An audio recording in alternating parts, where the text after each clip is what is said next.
Good morning and welcome to the commission meeting for September 24th, 2024. I'm going to call our meeting to order and note for the record that we have a full quorum of commissioners present. Before I get started, a couple of things. One new thing. First, the old one is make sure your phone is silenced, please. Avoid embarrassment. And reminder that we have voting going on right next door. So please be mindful of the fact that there are state laws prohibiting the disruption of voting and election workers and prohibiting campaigning for or against any person or issue in or near polling places. Copies of the statute can be found around the building, including the bulletin board outside these chambers. So from now through last meeting in October, we'll have that rule in place. No hats, shirts, anything with any issue or person that's on the ballot can be worn within 100 feet of the door to the polling place. I'm going to ask everybody to please stand for the Pledge of Allegiance. I pledge allegiance to the flag of the United States of America and to the republic for which it stands, one nation under God, indivisible, with liberty and justice for all. All right.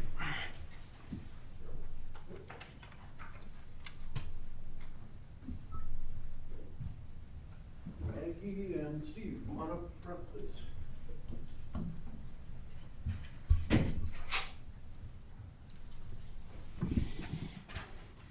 Last week, Commissioner Benninga and I were able to attend the state county commissioners and county officials meeting out in Rapid City. And one of the things that happens there is we have awards. So I was honored to accept the awards for safety and loss control at that meeting, and this is on behalf of the county. The awards certainly emphasize the county's commitment to safety, but more importantly, honor our employees for their outstanding efforts at making the workplace safer and reducing liability exposures to the county, which, of course, that saves the taxpayers money. Proud of the accomplishment. As my full-time job, I understand that that's a culture that's created, and we appreciate all the employees' efforts that go into just having a safe work environment. So, the county at large and the Highway Department each applied for and received gold level awards. It's the 17th gold level award for the county at large and the 5th for the highway. And in addition, each earned the platinum level award for maintaining a 3-year loss ratio of less than 60%. This is the 13th platinum award for the county and the 1st for the highway, so the county gets a nice plaque. And we also have the recognition of the accomplishment. So we've got Maggie Gary from Human Resources representing our County Safety Committee, and Steve Groen, our Highway Superintendent, to receive the awards, and just ask that we congratulate them for all the employees.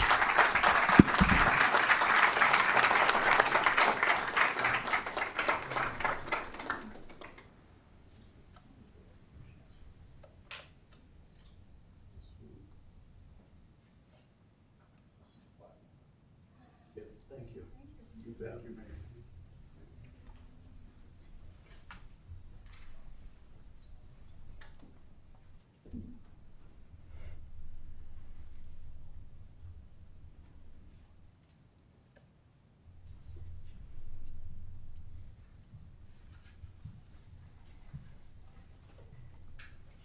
All right, now I'm going to look for a motion to amend our agenda.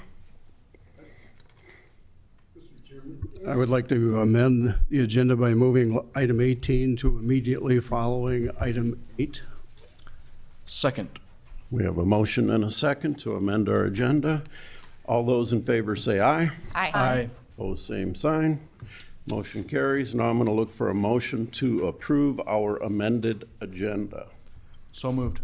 Second. Motion and second. All those in favor say aye. Aye.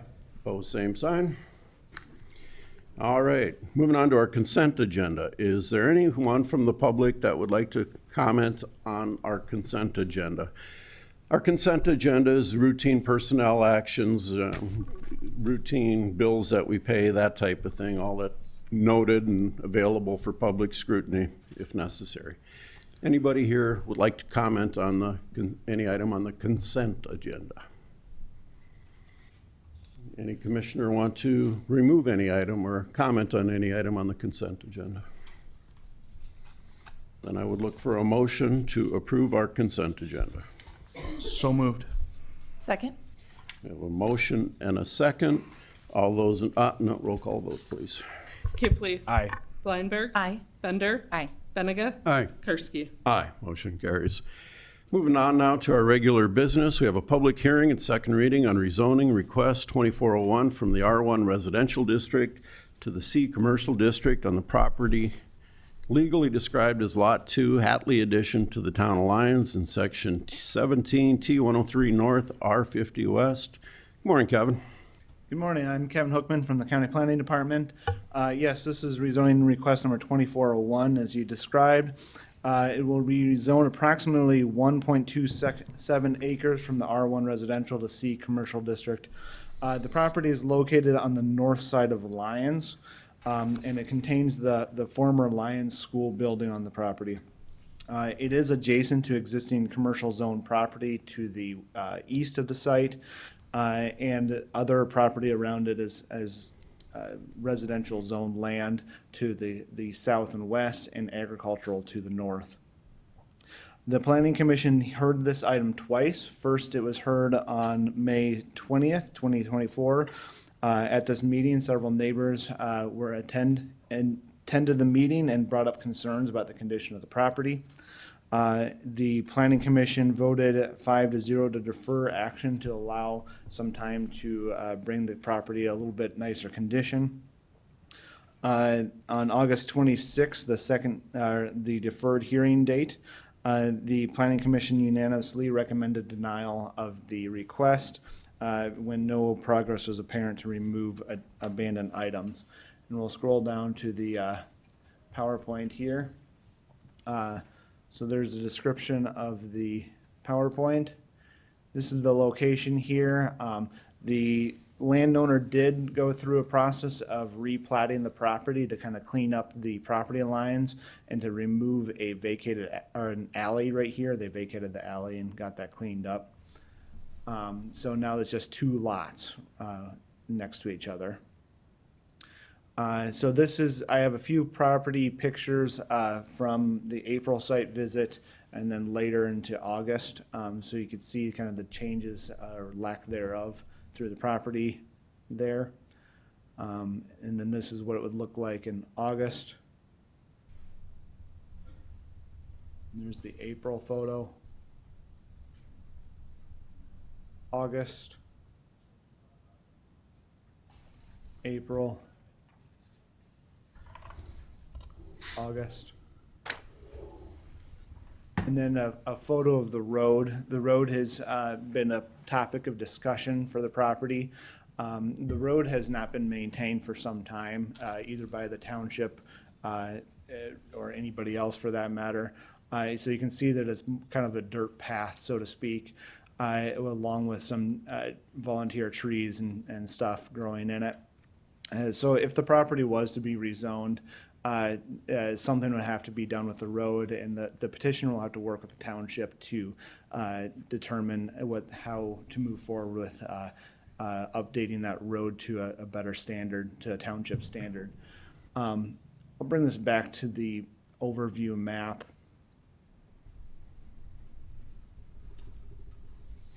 And the Board of County Commissioners, since this is a second reading and a public hearing, may vote to approve or deny the proposed rezoning ordinance, rezoning number 2401. Is there any questions? Before we go to questions, Kevin, we always like to get public comments, so might spur additional questions from commissioners. So this is a public hearing and second reading, so we do take proponents first. And proponents would be those individuals that are in favor of this rezoning request. Do we have anybody from the public that would like to speak in favor of this rezoning request? Please come up here. We only have one sign-in by the door? We've had a problem, an issue with people not signing in, so if you do speak, we do need it for the public record. It is required, so please do sign in if you haven't done so. Good morning. Morning.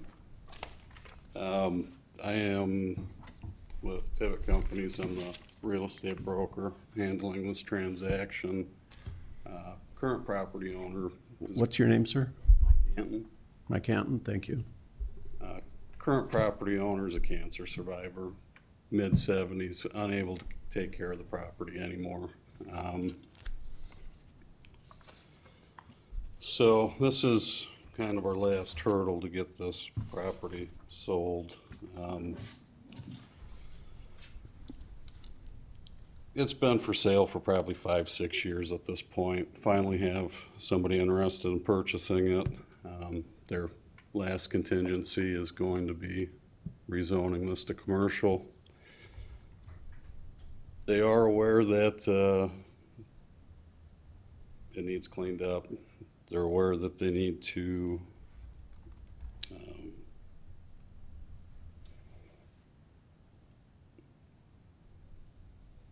get a, what is it, conditional use permit, where that's going to be a process as well.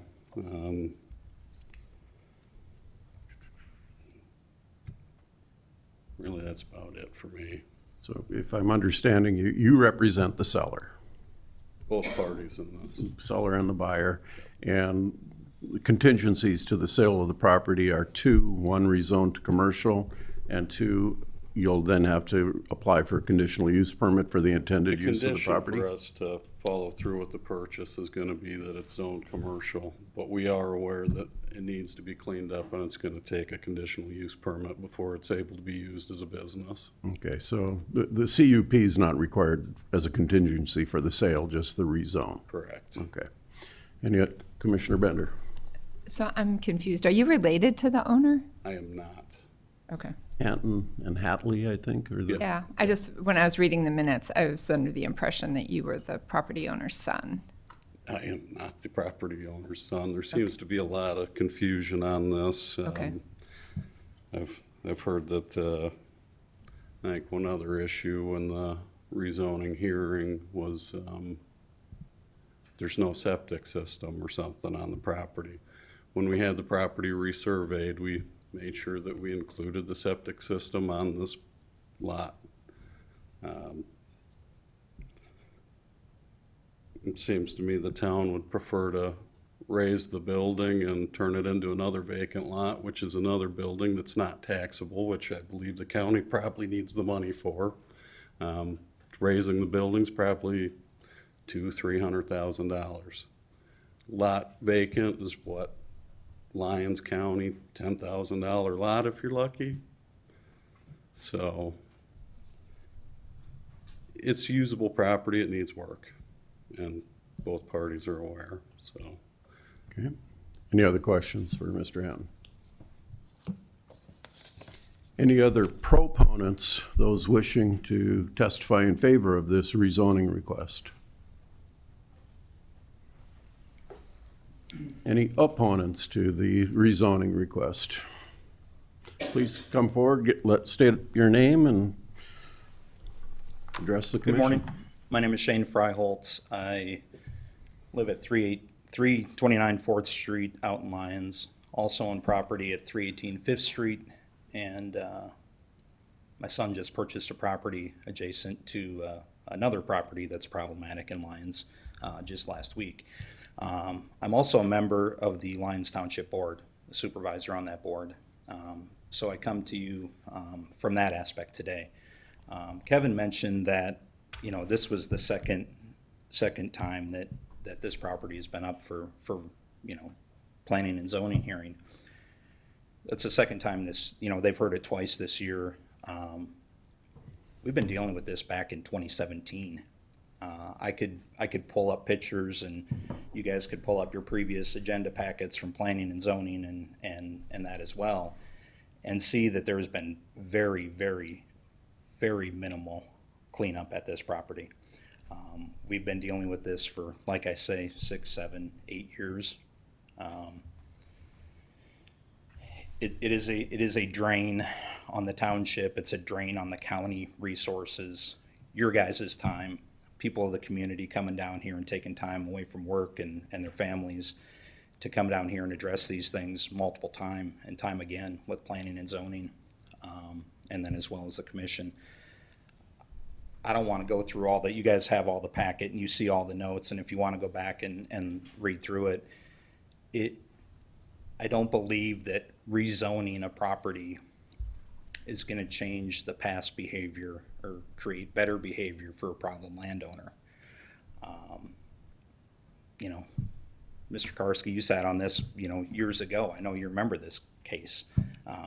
Mr. Barth, he was, you know, involved in it as well, and it just doesn't get any better. And from a township perspective, all we can do is rely on planning and zoning and rely on the county commission, because the township doesn't have any code enforcement. We can't enforce anything. All we can do is file a complaint, run it through the process, and then see what happens. We've done that. We've done that with several other properties, and with all due respect, it is very, very difficult to get junk and problematic nuisance properties in this county cleaned up. I don't know what the solution is other than to enforce some of the ordinances that are on the books, which we can't seem to get done.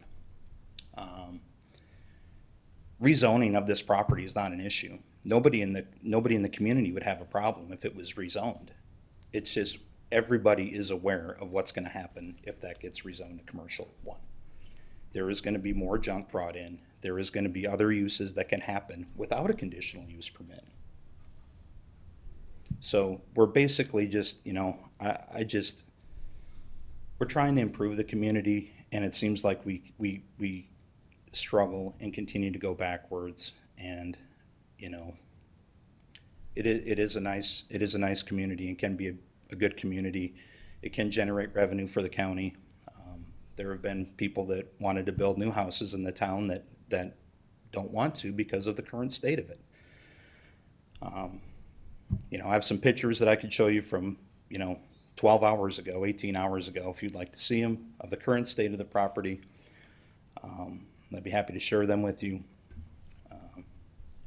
And, you know, I guess I would extend an open invitation to any of the commission and planning and zoning and anyone else who might be interested in seeing some of the problems that a local township faces without any support from the county, or minimal support.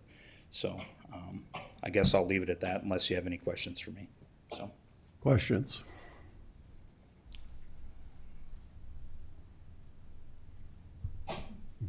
Commissioner Benninga. Sean, I guess this is kind of a sensitive question also, but does the township have any support financially or any wish to make any changes to that road? Because that's also an expensive process. Sure, it would be a drain with no use up there. You know, it is not that road on our map that we provide to the county from the spot. If you want to go, can I go back to that picture? Or I think it's down here.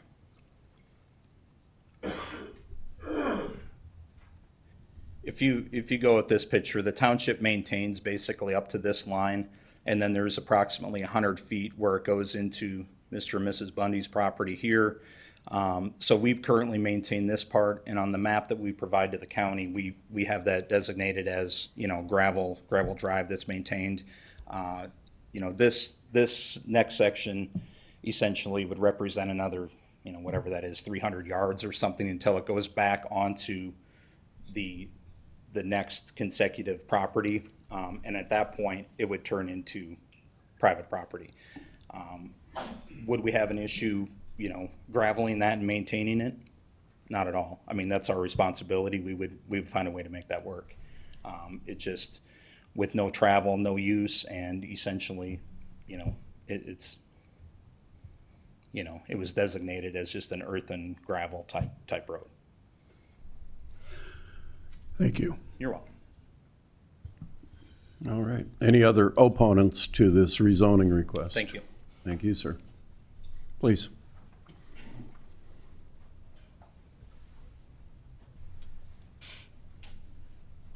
Harold Boer from Lyons.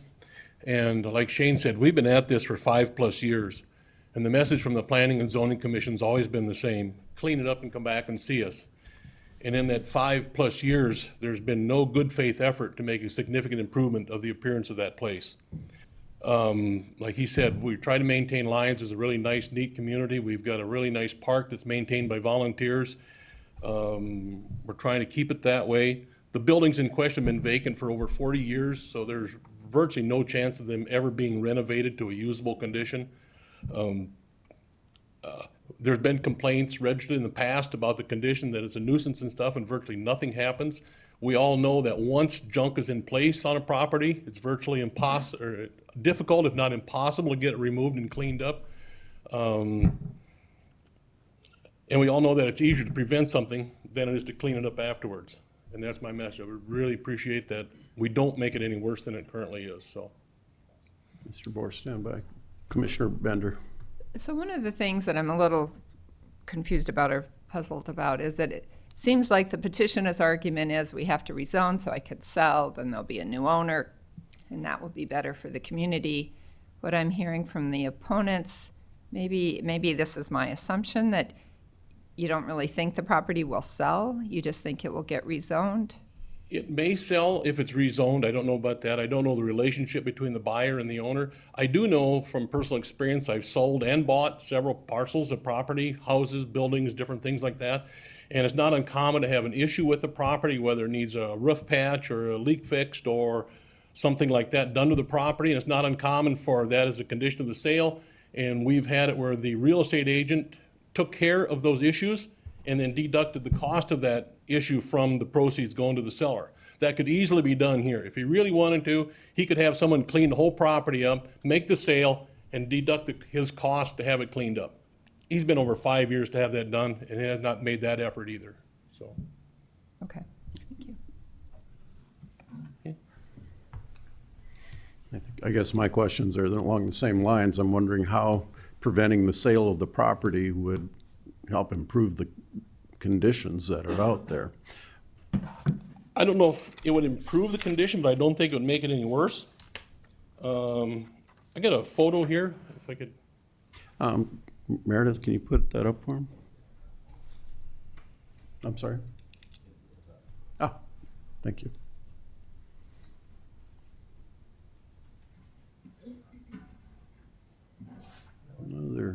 There you go.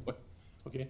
This happens to be just an example of what I'm talking about. This is a neighboring town, and over the years, they keep getting more and more and more stuff piled around this place. They even moved in a small garage. It doesn't show, but the one vehicle to the right of the white ones had a for sale sign on it. This is the first thing you see if you come into this town from the west and the north. They've had no success in getting it cleaned up either. Just an example that once it's there, it's nearly impossible to get it cleaned up and improved after the fact. We don't want it to get any worse than it currently is. It may not get better, but it's certainly, as it is, it's not getting worse. That's my point, so. Thank you, sir. Any other opponents to the zoning request? Please come forward.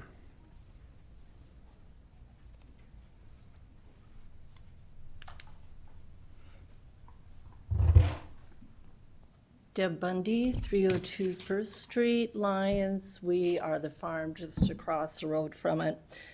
Just very briefly, staff had indicated that the plans for this were for the owner to sell to his son, Brad Hatley. When this came before the zoning in 2019, Mr. Hatley had said he doesn't feel he has the time to clear the property, and it would not benefit him because he planned to have the items there anyway for his future business. And it already has been indicated it's a public nuisance. It still is listed as a public nuisance. One of those vehicles on the lot has a tree growing through the engine of an old RV that must be about 10 foot tall. That gives you a little bit of an idea of how long it has happened. All indications are there is no intent to clean it up. And otherwise, I would just concur with everybody else. Any questions for me? Questions? Thank you. Thank you. Any more opponents to the zone request, rezone request? All right, we will go back to a rebuttal from the proponent. Do you have anything you'd like to address that came up?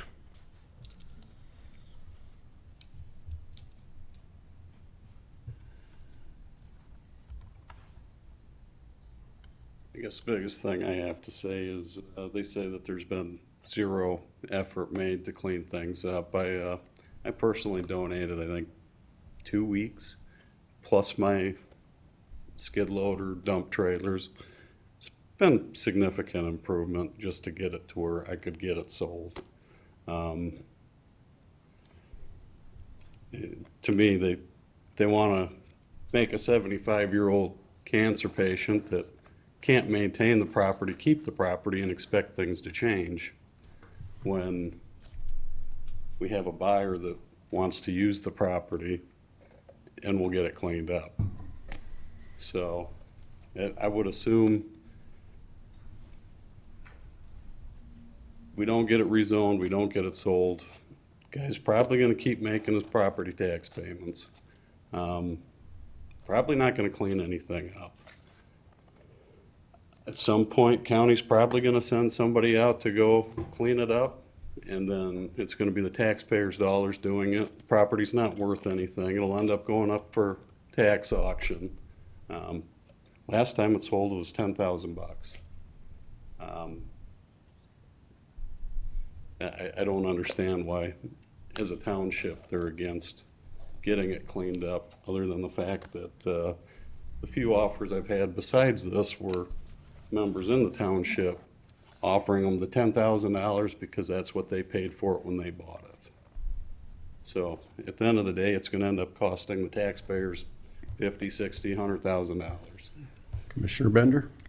So do you have an actual written offer, binding I do. offer? I do. Can you provide that to I us? do not have it with me. If we deferred this, could you provide it to us? I would rather you guys vote so I can be done with this. This has been drug on for, what are we looking at? 8 months now. If this would have been approved, the first zoning commission hearing, it'd be taken care of by now. and it So would have the been answer is cleaned up. no, you would not provide it to At us. this point, probably not. Okay, The thank you. purchaser is That's fine, the thank auto you. den. Is this an arm's length transaction, or is it family member to family member? It is family member to family member, but he also purchased the car lot. It wasn't given to him, it wasn't a gift. This isn't a gift, he's purchasing it. So, And there's no contingency on the purchase agreement to clean up the lot before the sale is made? he's buying it as is, and he's already hauled off. I would say he hauled off 8 box trucks already. Okay. Thank you. Other questions? Thank you. Could I ask a question of staff? Thanks for all your work on this over many months and years, it sounds like. The planning and zoning nuisance process, is that the same if it's rezoned? I'm not sure. Was commercial and residential, is there a similar process? Yes, it would be a similar process for nuisance. Both for the public nuisance, if there's things that are on the property that are hazardous or a nuisance, you can take and remove them through that same process. Okay. Thank you. Commissioner Benega? Kevin, if we make this a public nuisance and go in and clean it up, we'll put a lien on the property for whatever the value of that cleanup is. What do you think the estimate is to clean that up? It looks like a significant amount. That'd be hard to say. Towing wise for vehicles, I've seen about $300 a vehicle. Plus, the cost per load of dump to go to the dump can be thousands of dollars to move junk off to the dump beyond that.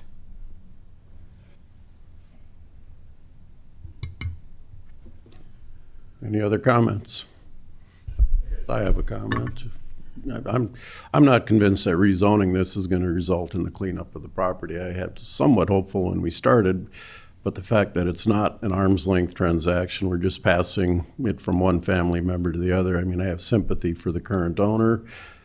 This has been a problem for a while, and I mean, if it results in the county getting a complaint and us enforcing the cleanup of it and putting a lien on the property and the county getting the property back, well, then we will sell it, I guess. But I'm not in favor of the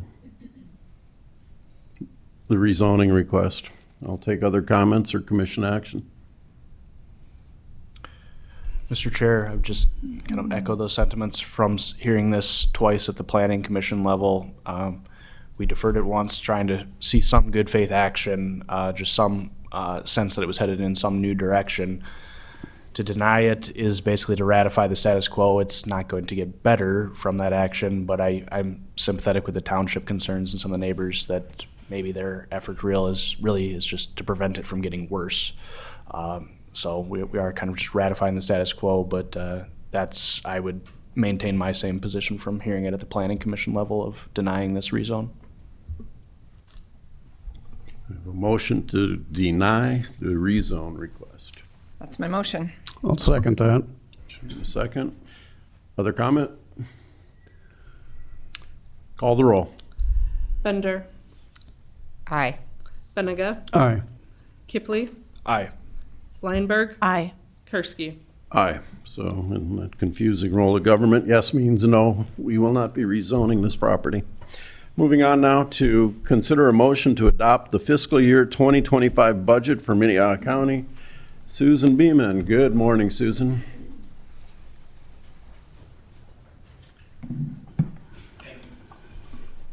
Morning, Susan Beeman with the Auditor's Office.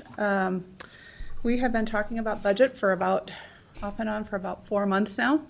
So today we are at the point that we will be requesting that you authorize the adoption of the 2025 budget. Just let the screen catch up with where we're at.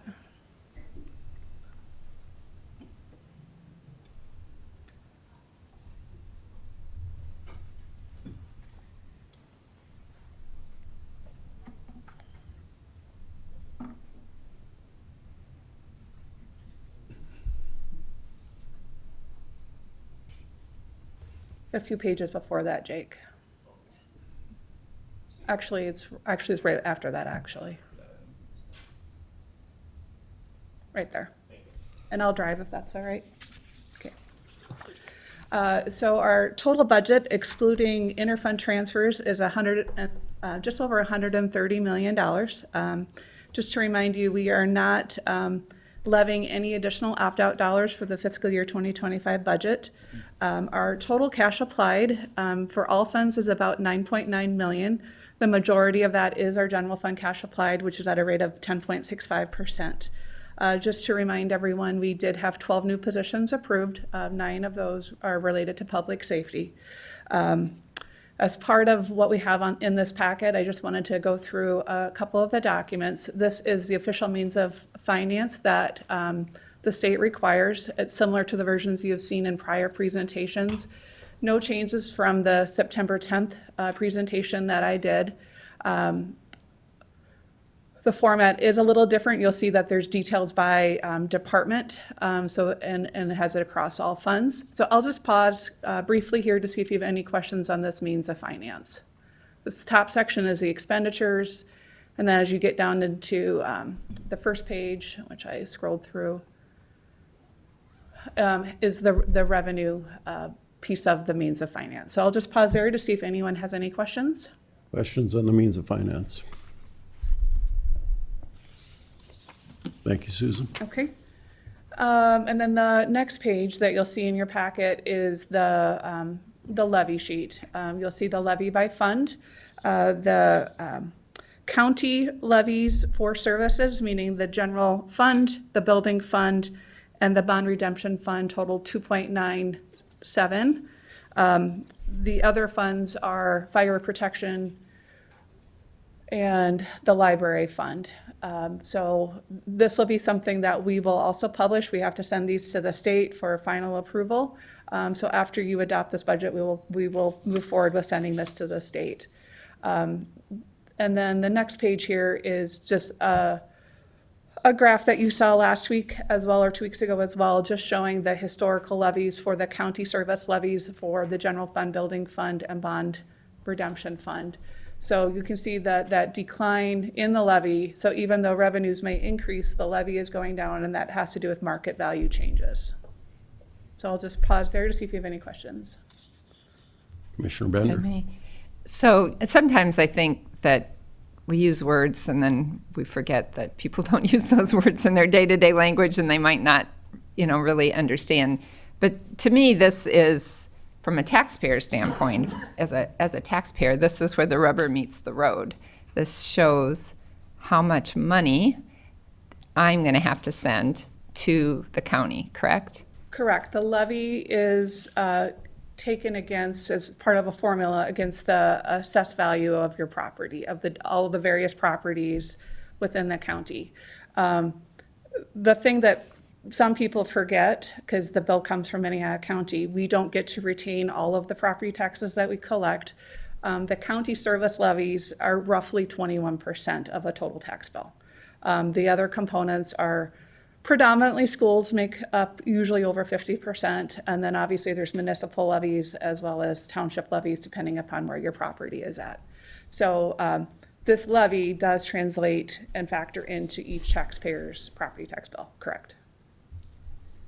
So, and it's complicated because we collect the taxes for other people. So your levy may go up, your overall levy may go up, reflecting what other taxing entities are doing. It also depends on the valuation of your property that's being taxed. But overall, I hear people say, you guys just raise my taxes every year. And what this chart shows, that at Minnehaha County, we've tried hard to be really wise stewards of the funds. We've had the benefit of a growing tax base, so we're able to spread our taxes over more property owners, but we've really tried to keep our levy down. Correct. I mean, we're trying to maintain services for a growing county at the same time as needs continue to increase at the same time. So our levy has gone down. A good part of that is related to market value changes, as well as growth. And because we've been able to use ARPA money to moderate our taxes, and that money is gone. And so this picture will change in future years. Correct. 2025 budget is the first year that we do not anticipate using any ARPA funds. The current projections for our ARPA funds will be appropriated and obligated by the end of the year, as required by the ARPA program. But I don't anticipate hardly any of those dollars being actually expended next year. There should be maybe a few $100,000 left on some remaining expense and contracts that need to be paid. But there should be very, very little next year. Thank you. Yeah. And then we wanted to just present you with these two graphs. These are graphs that we have historically put on the external website, but we wanted to present them to you as commissioners so that you have the opportunity to see this. Again, this is just a recap of the means of finance. So this first page is our resources, how we bring in our money just in a graph format. You can see that taxes levied across all funds, and again, this is all funds, not just general fund, equate to almost $77 million, which is about 57% of our revenue stream for the county services. And then we do have a number of different functions through intergovernmental revenues, through vehicle licenses, 911 surcharge, as well as goods and services. So these tie back to that means of finance. And then additionally, you'll see the expenditure for all funds, just based upon different categories of services that we provide. One thing that we do talk about in very consistently is the strain of public safety on our budget, and that within our general fund, 70% of our expenses are related to public safety. Within, across all funds, you'll see that it's 53.1% for public safety after you factor in all the different departments of highway, library, et cetera. What you'll also, I wanted to point out over here under capital outlay, you'll see bond payments of just over 9 million. About 8 million of that is public safety related bond payments. So I just wanted to point that out. So I'll pause there on these two slides to see if you have any questions. Commissioners? So as far as these graphs, as well as the approved means of finance and the levies, they will be published on our external website after documents are signed, and they will be out there this week. Okay. Is that it? That's all I have for Okay. presentation, so if you Before we vote, we will take public comment on the fiscal year 2025 budget for Minnehaha County.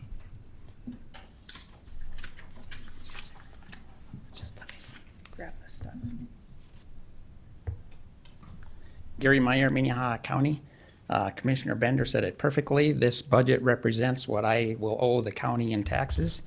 And I have a question on a statement that was made at the last meeting on September 10th. Commissioner Kipley called the auditor incompetent and needs to resign, and if she doesn't, he will ask for the budget to be revised to add taxpayer funds to cover the inevitable litigation coming up. So that was an exact quote. I want to know what this commission is going to do. I did go through the agenda packet. I may have missed it. It was close to 300 pages.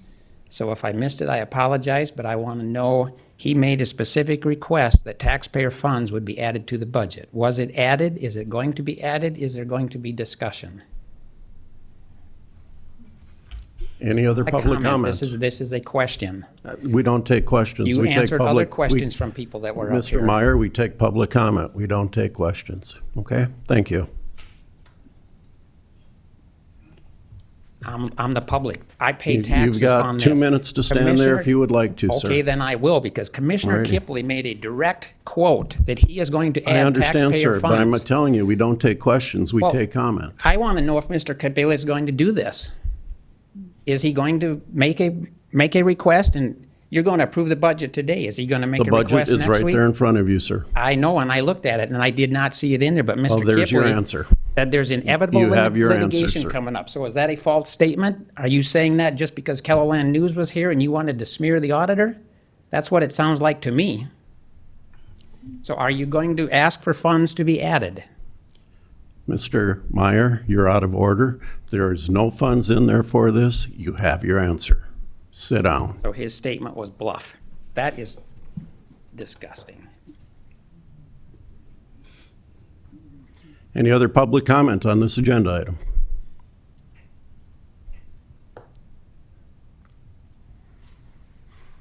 All right, we'll move it on then to commission action on the budget. I will comment that the budget process has been going on 4 months and well beyond that. We're already looking at the 26 budget. And we do have, concerns. We're all property taxes payers too, so we do approach this budget process with prudence. And this levy is the lowest it's been in 12 years, and it is a result of property values increasing, adding new properties, et cetera. It would be a worse situation if property values were decreasing. We are committed to providing our constituents with public safety that they expect, roads and highways, and many other vital services. So that's what this budget is about. So I'll look for commission comments or action. Commissioner Bender. Just as a comment, I would like to really thank Susan and the auditor's office for the work that they've done on this. Like you said, this is a process that began last May. I would also like to thank the commission staff who've done a really great job in shepherding this process through. There's a ton of work that goes into it before it gets to the five of us. So I just really want to make sure those people know how much their work is appreciated. With that, I'd make a motion to approve. Second. No, go ahead. I just second the motion. We have a motion and a second. Additional comments? Call the roll. Bender, Aye. Kipley, Aye. Benega, Aye. Blindberg, Aye. Karski. Aye. Motion carries. Moving on, public hearing for the first reading of an ordinance providing the establishment of speed zones on the Minnehaha County highway system. Mr. Groen. Good morning, Commissioners. Steve Groen, Highway Superintendent. We're looking to revise our speed zone ordinance by adding 3 new areas. The first one is on, excuse me, Highway 114 at I-29, the Baltic interchange. This is a speed reduction we've been working with the South Dakota DOT on. The second one is our Highway 127 that goes north out of Dells. On that road, you immediately go from a 55-mile-an-hour speed limit to a 25-mile-an-hour speed limit. So we're proposing to build in a little buffer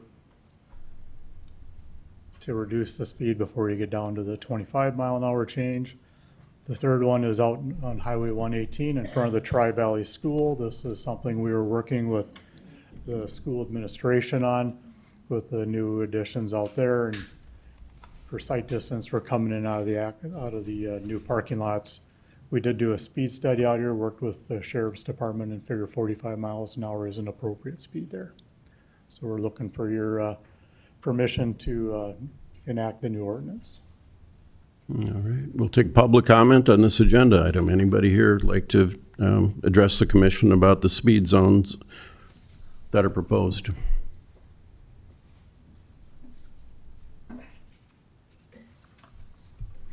All right, turn it back to the commission. Questions for our highway superintendent on these speed zones?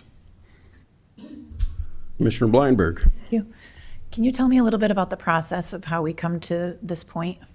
Mr. Chair, Commissioner Blindberg, it's engineering studies. We'll go out there and we'll put up radar and cameras and get a percentile of what the actual speed is of the vehicles traveling through there under normal conditions. And as long as they're within the 85% percentile, then we can make that change. So do these requests come from an outside source, an outside agency, citizens, or do you just take it upon yourself to?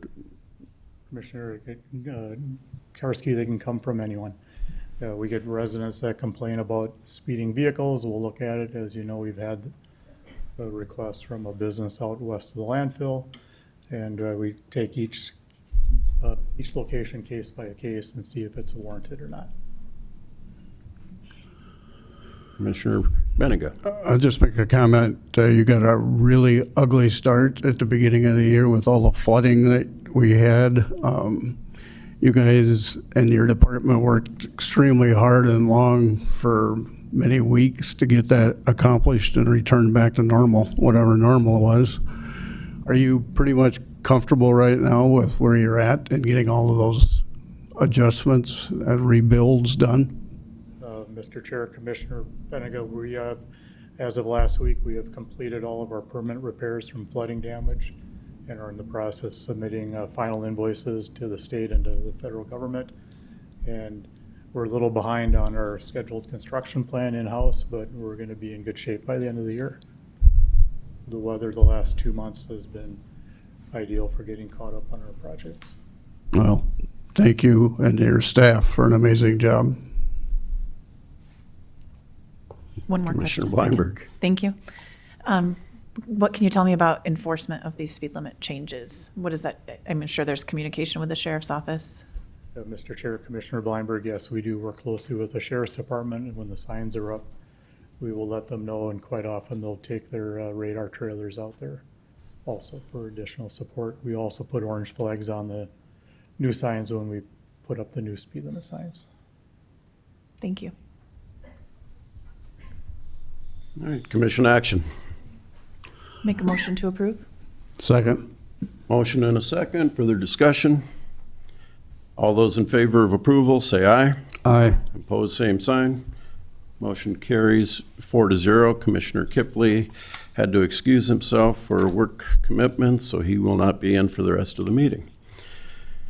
Moving on, agenda item number 10, consider a motion to authorize the Highway Department to purchase purchase up to $100,000 worth of slip lining for culverts from the Nebraska Department of Transportation's culvert slip lining bid. Once again, Steve Groen, Highway Superintendent. This is a follow-up. Back on May 21st, the commission approved us purchasing up to $250,000 of slip lining. During our summer interns culvert inspections, we found a 54-inch culvert on Highway 151 south of Wall Lake, just north of the landfill road, 41st Street. That's in critical condition. That is a very busy road. We'd prefer not to close that road to replace a culvert. We worked with our contractor since Union County did not have 54-inch pipe in the bid that we purchased off of.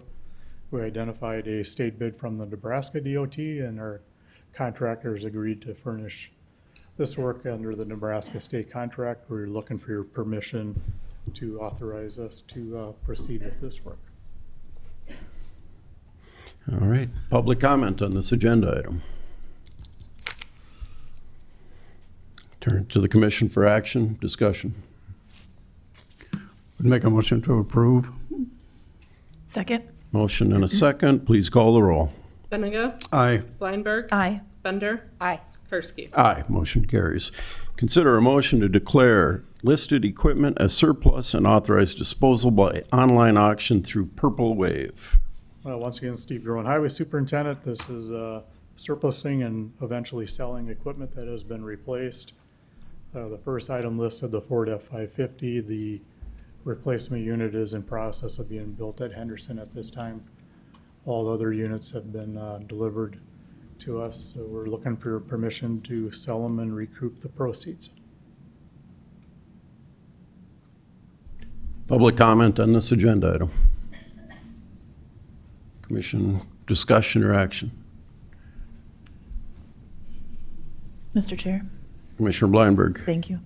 Just a comment, when we were at the conference last week in Rapid City, I had an opportunity to speak to the vendor from Purple Wave, and he had very complimentary things to say about Minnehaha County and his dealings with us and with Hank in the Highway Department. So just wanted to pass that on.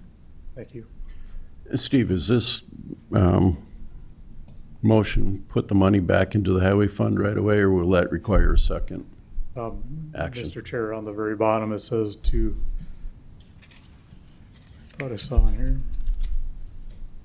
Proceeds we the deposit funds. it to the Highway and Bridge Fund. Okay, thank you. Commission action. Make a motion to approve? Second? Motion and a second. Call the roll.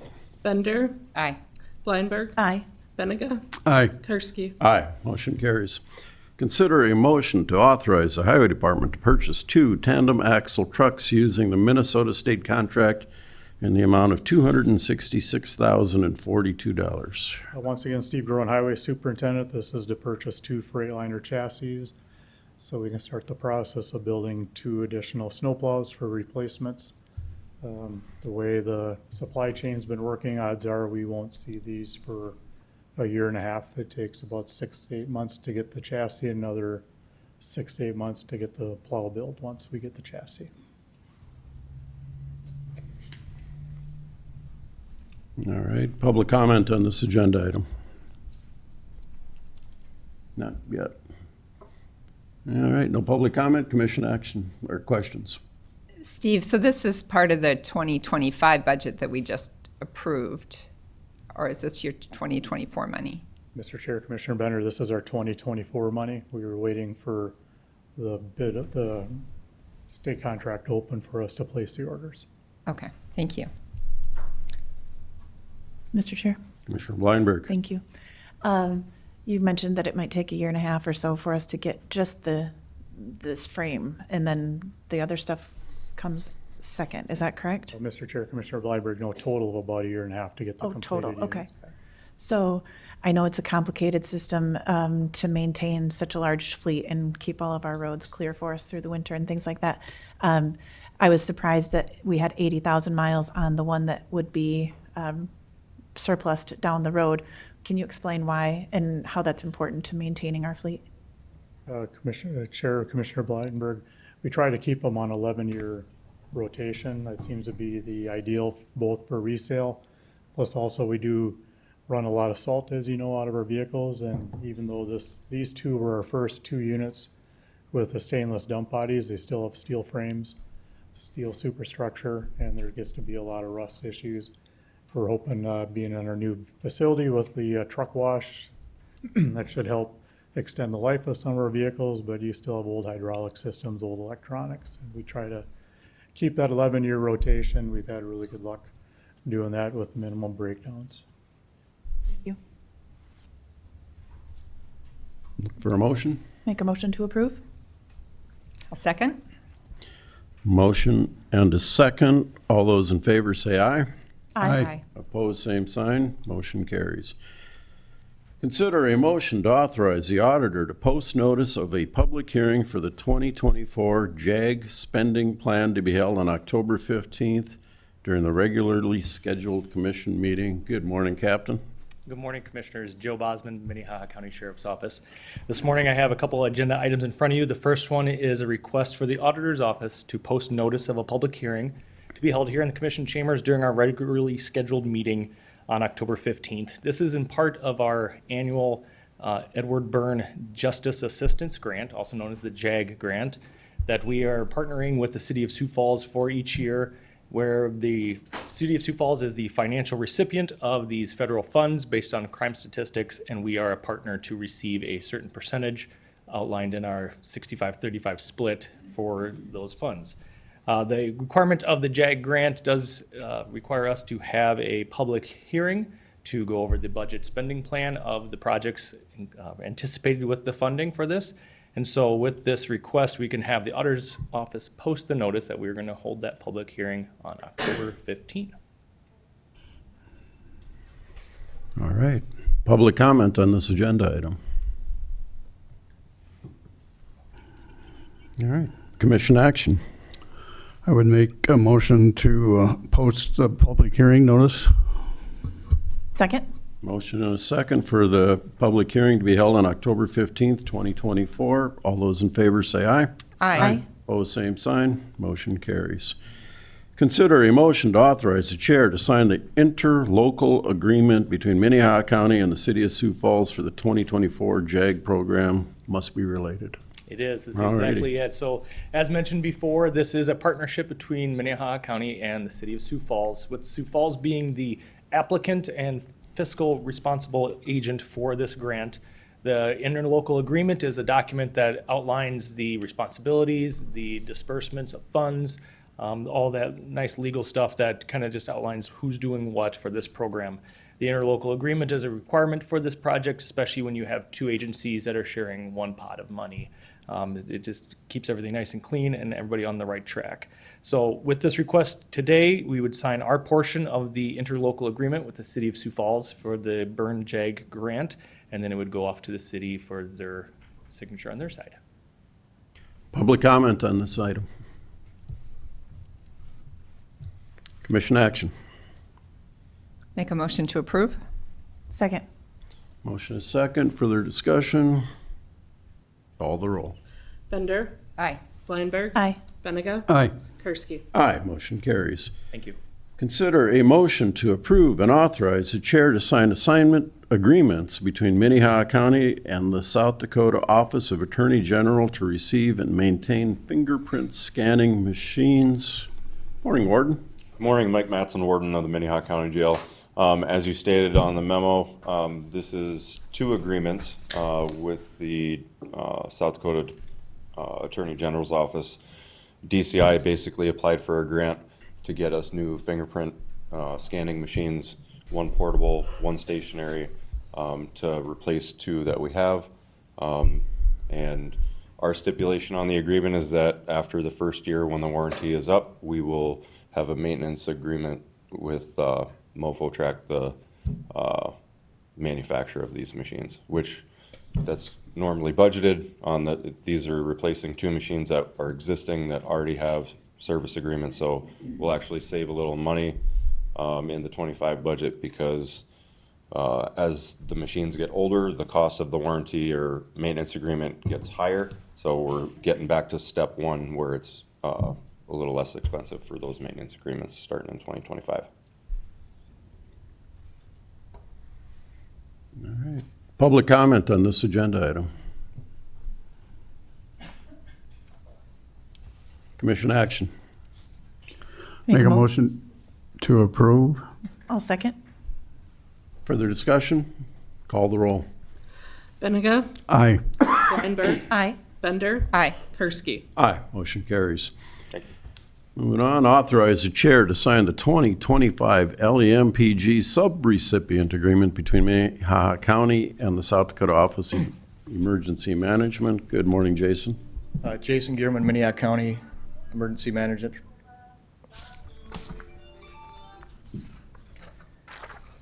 Here today for the local emergency management performance grant. This is a yearly renewal that we do. Basically, it funds 2 full-time employees at 50% of what their emergency management duties are. One is 60% and the other is 95%, so it funds 50% of those. There's certain criteria that have to be met and documentation that most of you have seen that we turn in every quarter. So I'm here to request authorization to sign for this chair to sign the emergency management grant. All right, public comment on this agenda item.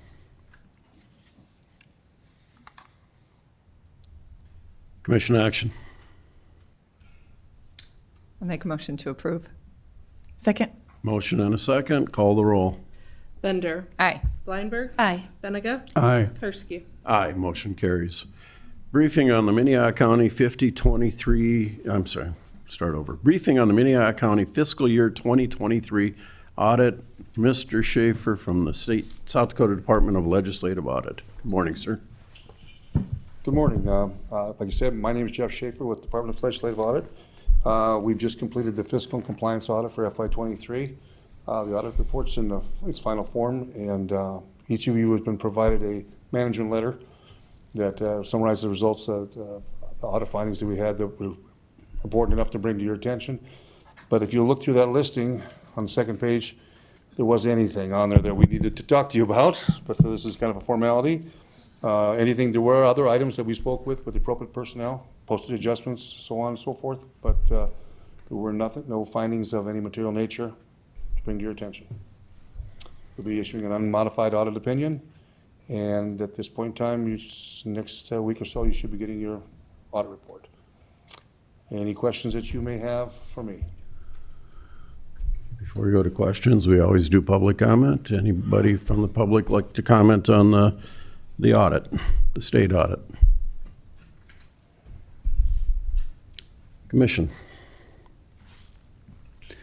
Jeff, what was the minimum standard you used to meet the audit request for dollar amount transactions? Our materiality? Yeah. It varies by fund. We do one on a government-wide basis and then on fund levels and stuff like that. But like, for example, your government-wide statement of net position would be like $8.9 million. But your adjustments that you had were well under that. Right. So we had 5 formals we made, just reclassifying a few things. Very good job by the whole crew. Nothing even approaching that number, I should say. Sounds good. Thank you. Other comments?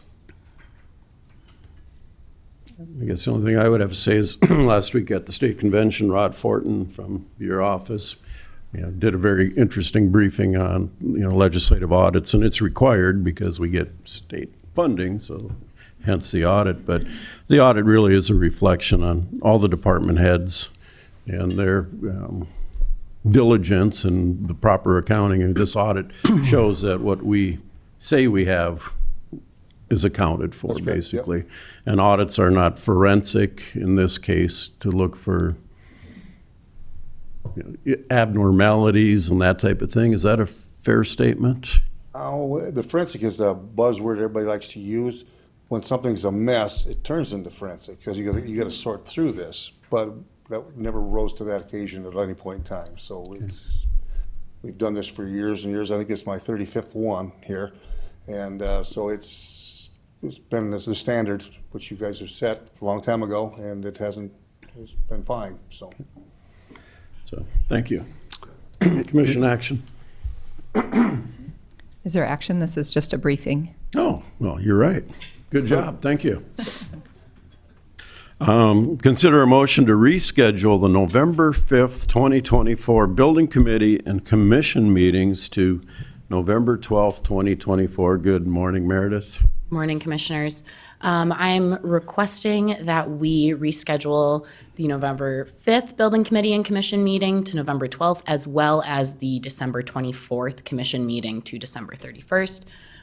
November 5th, as we all know, is Election Day, so this space, as well as the space that we use for Building Committee, will be utilized for processing ballots once the polls close.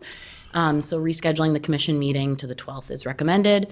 And the last commission meeting for 2024 falls on December 24th. However, that is Christmas Eve, and all Minnehaha County offices that operate on a standard business schedule will close at noon. So we are recommending that it is rescheduled to December 31st. All right. Public comment on this. Commission action. Make a motion to approve? Second. Motion and a second. All those in favor say aye. Aye. Aye. Opposed, same sign. Motion carries. Thank you. Thank you, Meredith.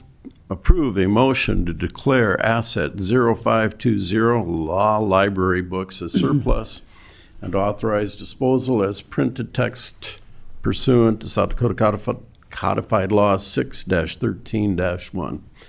Getting rid of the library. Not exactly. No. So Tom Greco, Commission Administrative Officer. The purpose of this is primarily because we are relocating. We have a need to relocate the law library because what is currently the room for the law library will be renovated into a much-needed courtroom over here in the courthouse. As we were looking at the items that are in the law library, I want to make a couple distinctions. First, there are about 90 different sets of various numbered volumes of law books, and also 90 basically individual individual books or other references. All those books in and of themselves are reference books. They are not public records in any way, shape, or form. And really what we found is that they're basically obsolete. There's really no they have obsolete information in them, and they're technically or really in practice not useful because all of the information that is found in the books that are within the library are contained within Westlaw, which is also publicly accessible in the law library. Now, I will mention that there are also several volumes in the law library that are historic, well, going back many years, South Dakota codified laws and supplements, which the court does intend to keep and relocate within the courthouse. The Westlaw Access, there are 2 terminals. Westlaw Access, we're in the process of coordinating a memorandum of understanding with the downtown library to move that access over there. So the law library is not going away, but it will be in a different form in the coming months. So what this particular, what we're asking for on this particular motion is to surplus the items. They were listed as a capital asset in 1987. No new purchases of books have been made since about 2013. They, as I mentioned, are not used. There's typically less than 10 people who use the library on a monthly basis, and those that do use it are generally accessing Westlaw. So in the process of looking at these items, we do request that we surplus them, that the commission surpluses them. We did consult and met on site with the museum director, the library director. They had no interest in the books in and of themselves. And we also reached out to various other government entities to see if there would be a need for them to take those on.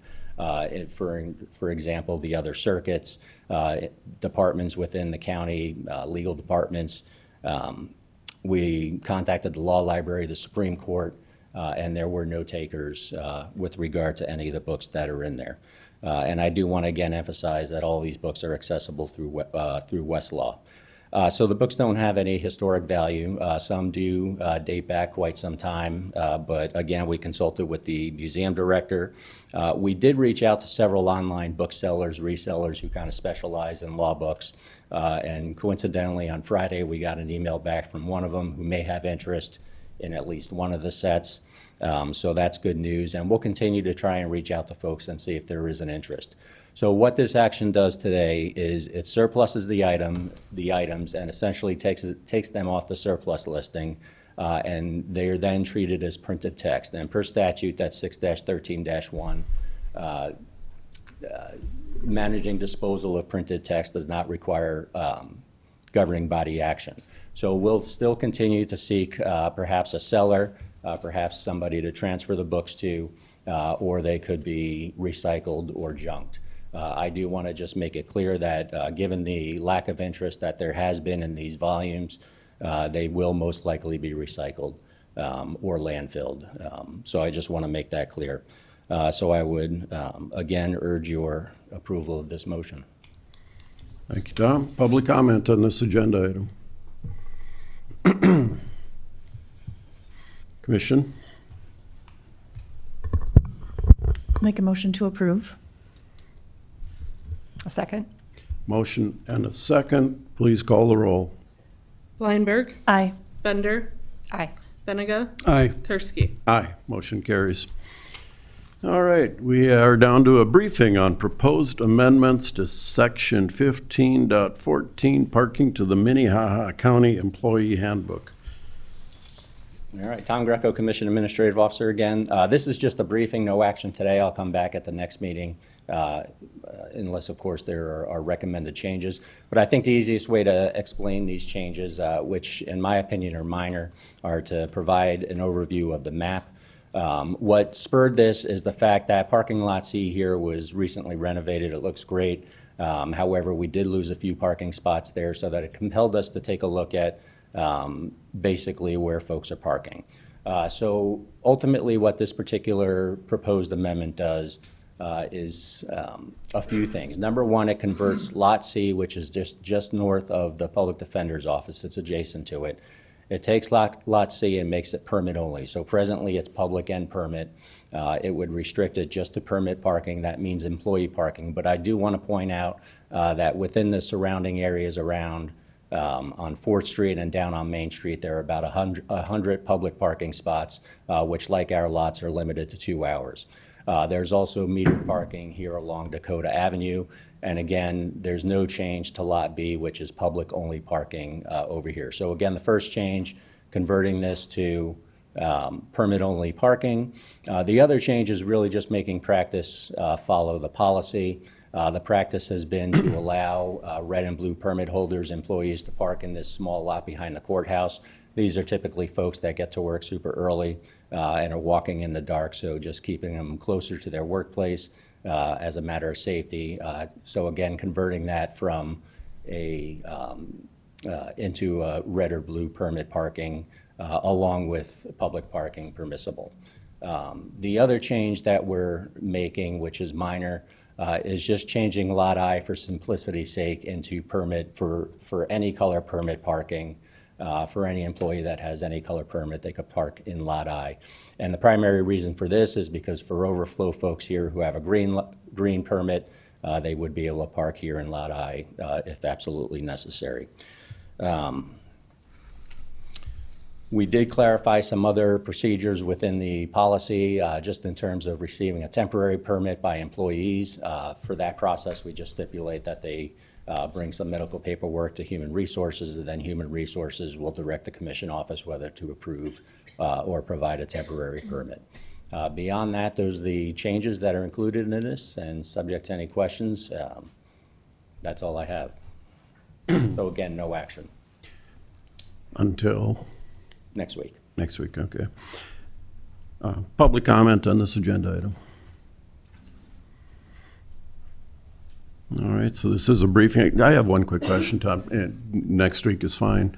How many employees how many parking spots do we have? How many employees do we have? And how many does that leave available for the public? We have approximately 300 available for the public, based on our estimation. Not every employee has a parking permit, so they don't all use parking, but generally in our public-only parking spots, there are close to 100 spots. Again, on the roads where there's 2-hour public parking, there's again about another 100 spots. And within our lots, primarily A, which is right outside here, that's public and employee. I would say out of well over 100 spots, probably a third may be used by employees. So 300 excess spots. Okay, thank you. All right, no other questions? That was a briefing. We'll move on then to public comment. Public comment is limited to 5 minutes per person, 30 minutes total. Good morning. We do need your name, and please sign in. It makes Kim's job much easier. We do have to put public comment on the record. Morning, sir. Good morning. My name is Les Kenstad. I'm a resident of Lincoln County. Recently, you have probably noticed two major news stories happening in our city. Those stories have, for the first time in my 50-plus adult years of living in Sioux Falls, compelled me to give public testimony about what I believe are two issues of great importance facing our community. First, a few weeks ago, near here on West 7th Street, a teenage boy was shot in the face and died. While this is a profoundly sad and shocking development, even more stunning is the fact that the boy was killed with a stolen pistol left loaded in an unlocked pickup. I am told that such theft is a regularly occurring problem. As a result, I believe that our city council and county commission should support, and our legislature should enact, a statute providing for a severe penalty, perhaps as much as $1,000 or more, for leaving a firearm in an unlocked vehicle.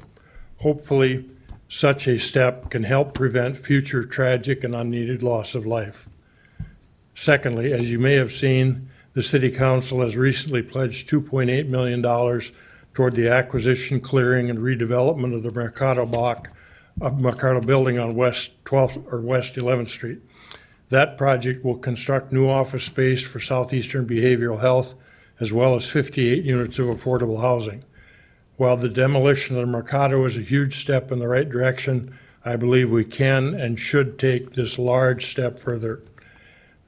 The area surrounding Mercado is an old, blighted, and seriously dilapidated part of our city. As with the Mercado, the neighboring Pettigrew Heights neighborhood has experienced a continuing increase in the deterioration, crime, and drugs that have plagued that area over the past decade. When I worked as the city's affordable housing manager, we began to address Pettigrew. Working with the Sioux Falls Housing Commission and Affordable Housing Solutions, we purchased, demolished, and replaced 4 substandard homes in that area with new single-family homes. We also renovated 1 multifamily property and built 2 buildings that provided a total of 27 safe, clean, and sanitary housing units.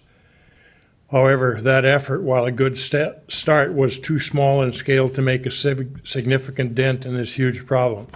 Extensive tools for the redevelopment of blighted areas or slums such as Pettigrew are available by the city and the Sioux Falls Housing Commission, further expanding their original partnership.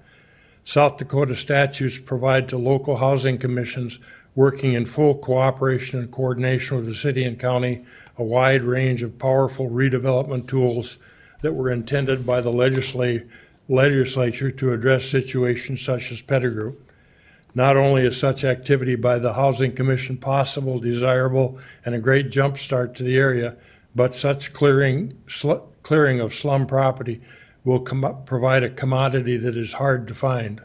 Bare, developable ground in the center of the city has been illustrated on a much bigger scale by the Steel District, Sharapa Place, and 2 other planned downtown developments. Bare ground in the center of the city attracts both public and private investment. While the clearing of problem properties in Pettigrew would be on a much smaller scale than the projects I just mentioned, construction of a new 4-story building by the clearing of Mercado shows how bare ground attracts new investment even in the Pettigrew neighborhood. The Mercado project can be followed by significant private and public investment in new single and multifamily housing and smaller scale commercial properties to help bring Pettigrew back.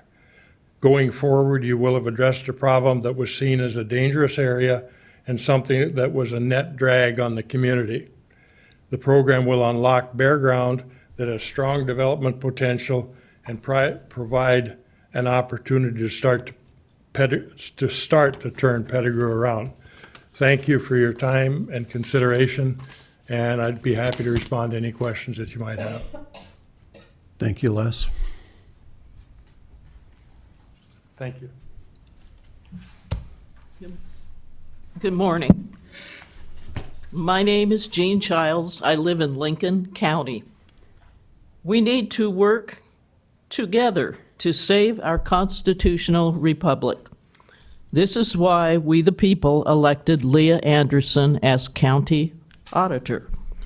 Please honor the results of our election, and please treat our county auditor with kindness and respect instead of intimidation, such as requesting her to resign and forecasting litigation costs simply because she is doing the job she was elected to do.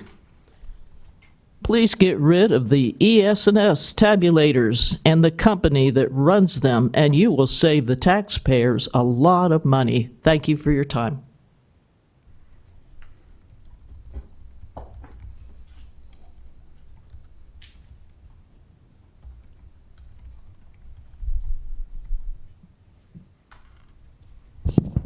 I'm Dennis Hogan, Sioux Falls. Simply want to make a comment, try to make this simple. Under any circumstances, the county auditor should always be under the thumb of the voters. You as a council spend the money. And you should not be in a position to have your thumb over an auditor. Now, let's not just think about the temporary, the time right now, the temporary. Over time, politicians come and go. Elections come and go. Con artists come and go. Scandals happen. And under no circumstances, for what the meaning of an auditor is, in most people's mind, is keep track of how the money is spent. Well, every once in a while there's a creative somebody somewhere in the nation, in any political level you want to go, or any state or any place, that somehow gets a creative way to get their hands in the taxpayer's pocket.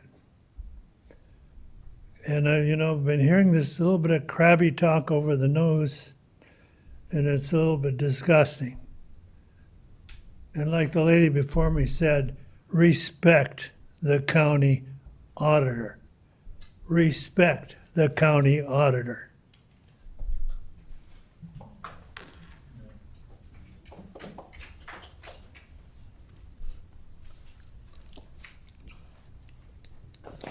Good morning. I'm your county auditor, Leah Anderson. I wanted to use public comment today to update everyone, yourselves and the public, about absentee voting. For one, I have a couple things. We have been swamped. So absentee voting began on Friday, in-person absentee and mail-in. Our office is doing the absolute best job we can at keeping up. We get probably 100 to 150 absentee requests in the mail right now per day. Plus we have 100 to 150 registrations that come through via the queue or paper form. We are absolutely doing our best to keep up. But I wanted to let people know about the how it works with absentee voting. And I didn't get this on the agenda because I wanted to wait for some numbers to come in. But just a heads up, on Friday we had about 334 people vote absentee in person. Yesterday we had about 309, so these numbers are pretty high compared to how activity was going in the primary. And we mailed out about 4,000 ballots already for mail-in absentee voting. People can vote in-person absentee. They don't have to complete an absentee request form if they want to do that.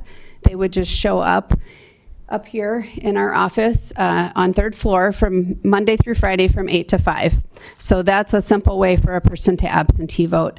That goes through November 4th, which is the day before the election. On election day, everyone would need to vote in their polling place. Voter registration deadline is October 21st, 5 p.m. So if anyone needs to change their registration or register, they would need to do so by that time. While I have a few more minutes left here, I also just wanted to update the rest of you. I emailed and contacted Mr. Chair, Commissioner Karski. He is also my liaison, so I had contacted him after the last meeting about having a meeting, requesting a meeting with Commissioner Karski and Commissioner Kipley and our state's attorney's office. That request I made because of some comments that Commissioner Kipley had stated. That request was turned down by Commissioner Kipley, and then I also asked for a request to meet in executive session with him and talk through some of the topics that he had brought up at that meeting, and that request was also turned down. So I just wanted to make that public and let you know that I have done my best to communicate with Commissioner Kipley about his comments, and it is my goal always as your auditor to do everything right. And if I'm doing something wrong, if there is a legal matter that I need to address, I will address it and I will make sure that it gets corrected. And I hope that over time you will see that that is how I act, that I'm always going to try to do the best job that I can. So that's all I have to say. Thank you.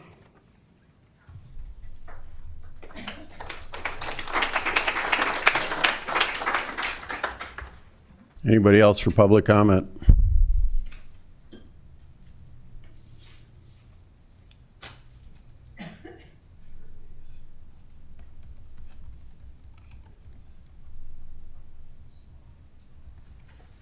Good morning. Good morning. My name is John Coonery, Minnehaha County, and I wonder if I could possibly put this on here. Otherwise, I'll just speak to it. Okay.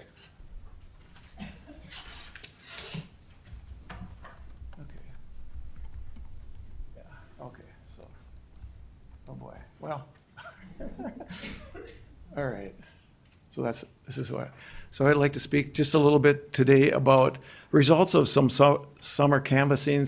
There's a number of volunteers, some of them are in this room, some concerned people that want to go out and help the community, including people right in this District 15, connect with their leaders, understand how they can, if there's certain things that they need, how they can connect, really offer help to the people in the precincts. And so I'm going to share a little bit about that also a little bit. And Leah already talked about one of these items as far as absentee, so I'll probably go over that rather quickly. This is speaking to when our canvassers actually went out in District 15, Precinct 523. Some of the results are quite interesting.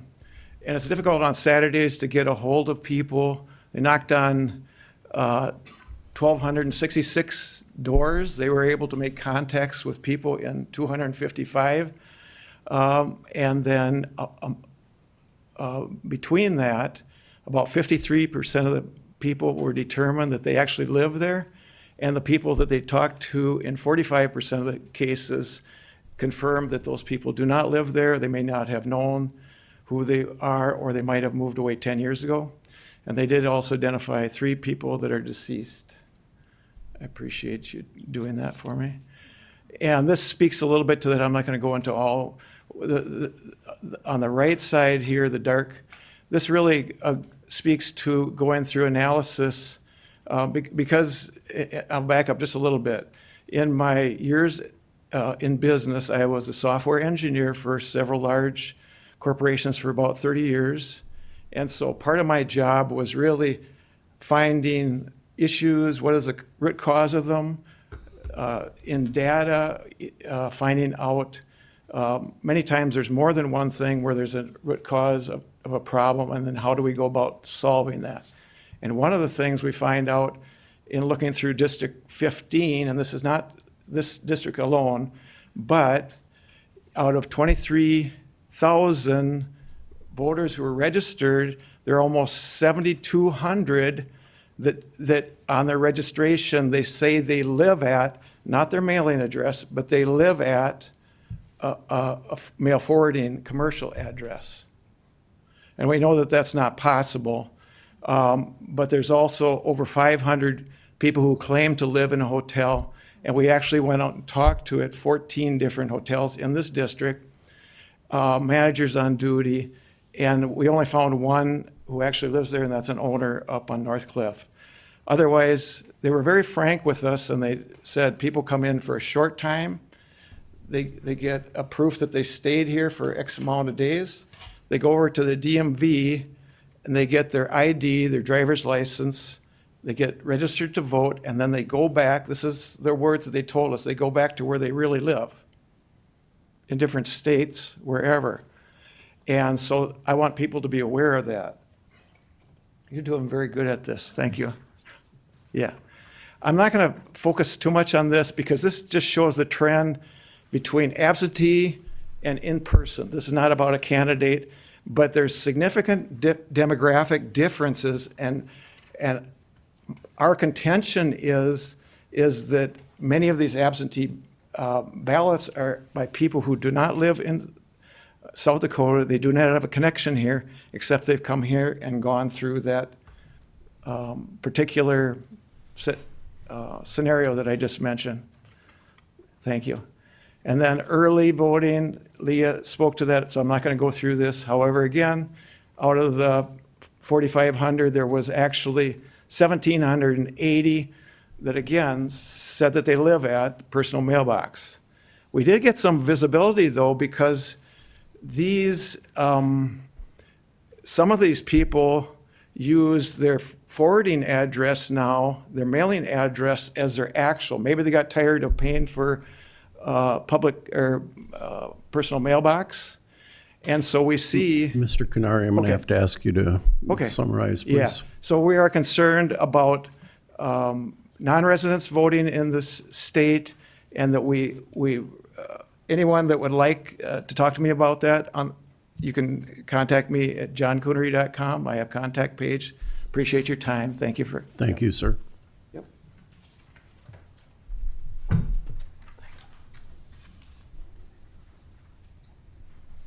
Good morning, Jessica Palma, Minnehaha County. I have a cold today, so bear with me. I apologize ahead of time. I just wanted to state the PMB residents that John was talking about. We did just break the story last week that a major insurance vendor in South Dakota is no longer insuring these actual non-residents of South Dakota. And we confirmed with the insurance company that they are sending out letters to these PMB businesses telling their clients they're not going to insure them anymore because they failed to provide a verifiable South Dakota residence. They won't provide a physical residence inside the borders of South Dakota. Therefore, they can't prove that they actually are here and shouldn't get the insurance rates that apply to those of us that live in a rural community. We have people driving in high liability areas, their vehicles, for instance, in Phoenix, Arizona, or Denver, that don't live here. They have higher accident rates that are affecting our insurance pool, so we're paying more. That's just one of the things that these PMB residents are affecting our way of life.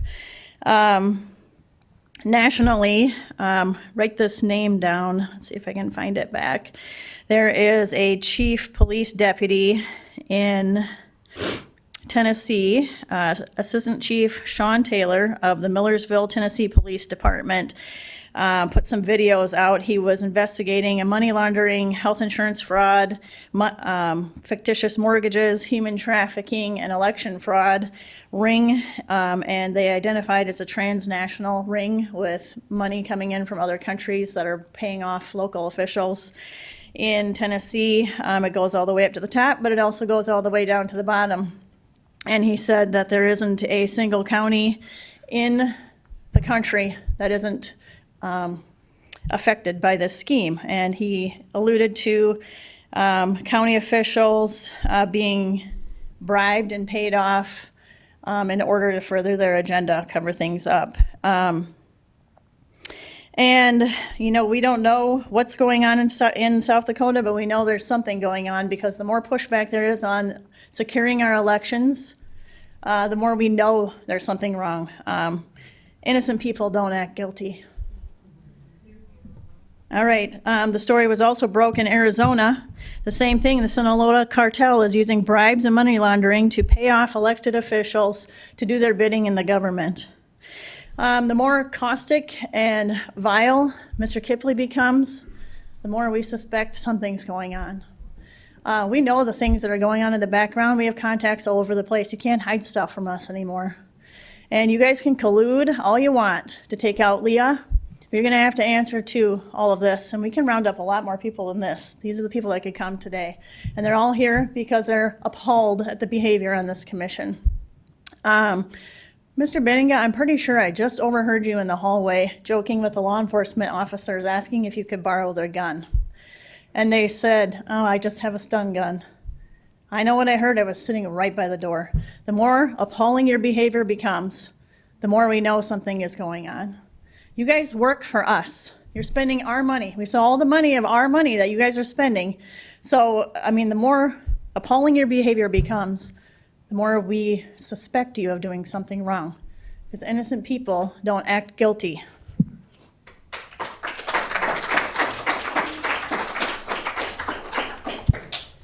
Gary Meyer, Minnehaha County.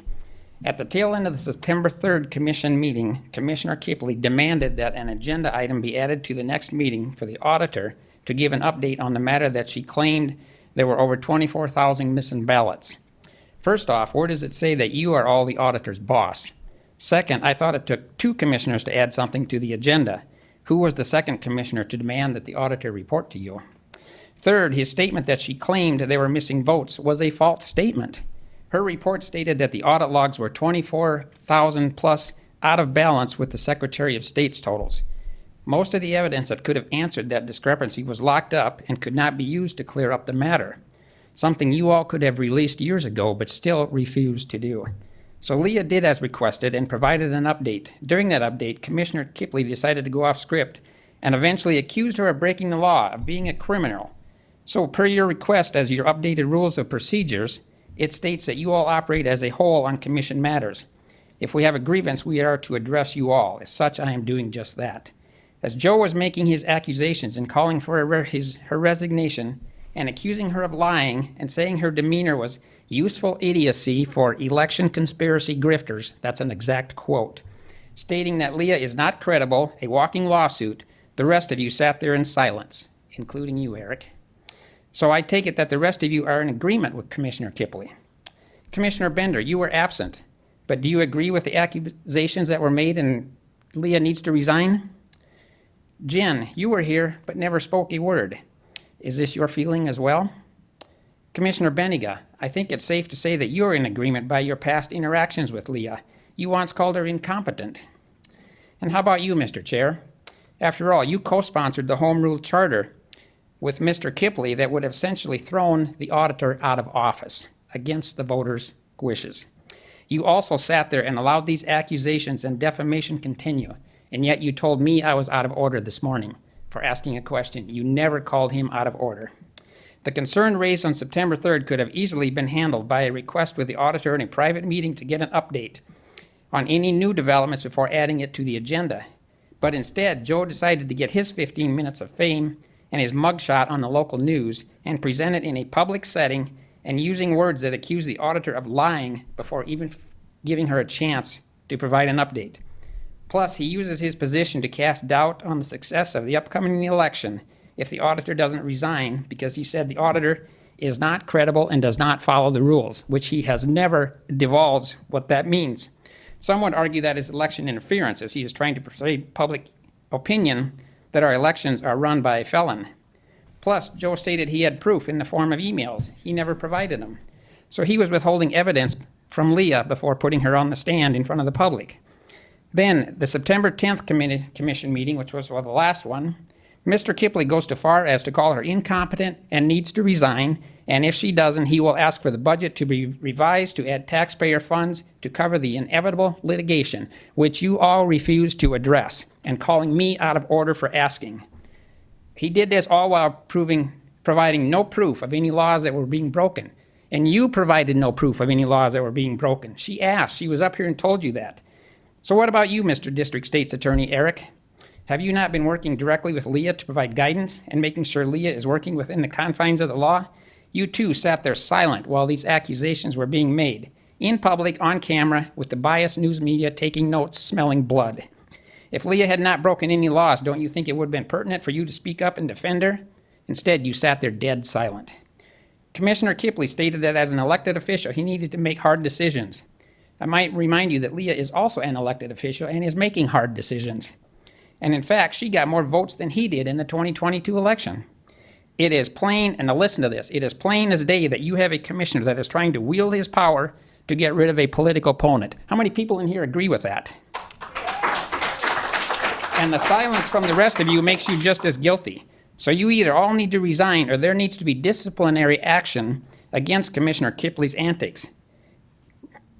His language, his insinuations, his accusations, his pot shots at Leah and the public, his abuse of power is a disgrace to this commission. Funny how he just isn't here now to take this. He knew this was coming. Commissioner Kipley said himself, we need to be held accountable for our actions. Is this just for elected officials and the public, or does this apply to you as well? Are you above your own rules, Commissioner Karski? It would certainly appear that way. If the rest of you remain silent, remember, saying nothing is saying something.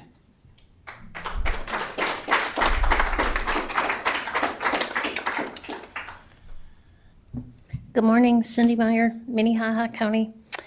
Are you guys familiar with Executive Order 13848? This Executive Order 13848 was signed into law by President Trump on September 12th of 2018 and renewed on September 9th, 2024. For the third time it's been renewed. This executive order specifically addresses any organization or individuals that knowingly promote propaganda that interferes in an election. Executive Order 13848 also includes a national emergency for election interference. That national emergency means enforce with urgency. Title 50 U.S. Code Section 1621 outlines that a national emergency has a 2-year clause for resolution and it must be extended. So Executive Order 13848 with a national emergency clause included, put in place by President Trump, has not been revised, revoked, rescinded, or resolved, but only extended, all of which means it is still very active. In order for evidence to be presented in court, there must be a law for reference, but there also had to be a law in place to collect the evidence. Think Executive Order 13848. You can look all this up. It's laid out in laws and legislation. The executive orders are found under the federalregister.gov site, and the continuation of the executive orders can be found on the whitehouse.gov site. President Trump put out a cease and desist order on September 17th of 2024, which states, I, together with many attorneys and legal scholars, am watching the sanctity of the 24 presidential election very closely because I know better than most the rampant cheating and skullduggery that has taken place by the Democrats in the 2020 election. It was a disgrace to our nation. Therefore, the 24 election, where votes have just started being cast, will be under the closest professional scrutiny, and those people that cheated will be prosecuted to the fullest extent of the law, which will include long-term prison sentences so that this depravity of justice does not happen again. We cannot let our country further devolve into a third world nation, and we won't. Please beware that this legal exposure extends to lawyers, political operatives, donors, illegal voters, and corrupt election officials. Those involved in unscrupulous behavior will be sought out, caught, and prosecuted at levels, unfortunately, never seen before in this country.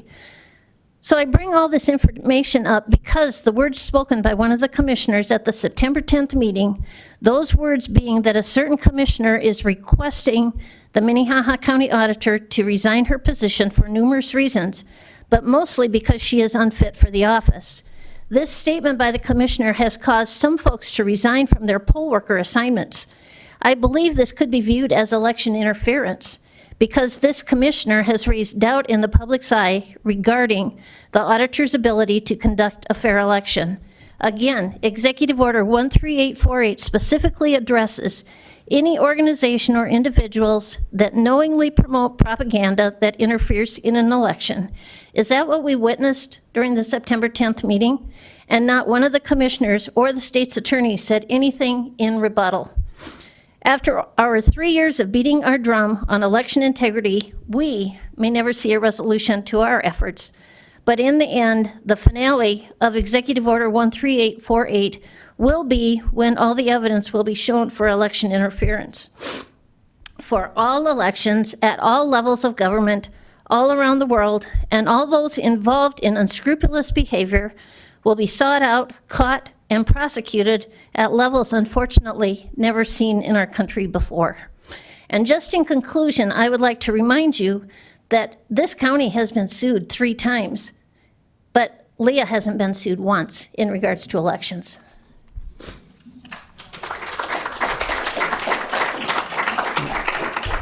We are at the 30 minutes for public comments, so we're going to close public comment at this time. I'm going to turn it over to Commission Liaison Reports. Commissioners, any liaison reports? I guess personally, as you're all aware, well, Commissioners Blindberg, Bender, and myself were at the state convention last week. A lot of interesting information. A lot of it had to do with election interference, quite honestly, put on by the state auditor's office. So numerous seminars addressing every aspect of county government, and everything from audits to elections to highways to very, very good and interesting information. 3 days well spent out in Rapid City. Any other liaison reports? Non-action commission discussion. Okay, well, I'm going to look for a motion then to enter into executive session for the purpose of South Dakota Codified Law 1, 25(2), 1, 3, 4, and 6. So moved. Second. Motion and a second. All those in favor say aye. Aye. Opposed, same sign. Are we next door? We're going to be right in here? Okay. So we'll meet in here. We'll have to clear the room, and we'll have executive session in this room.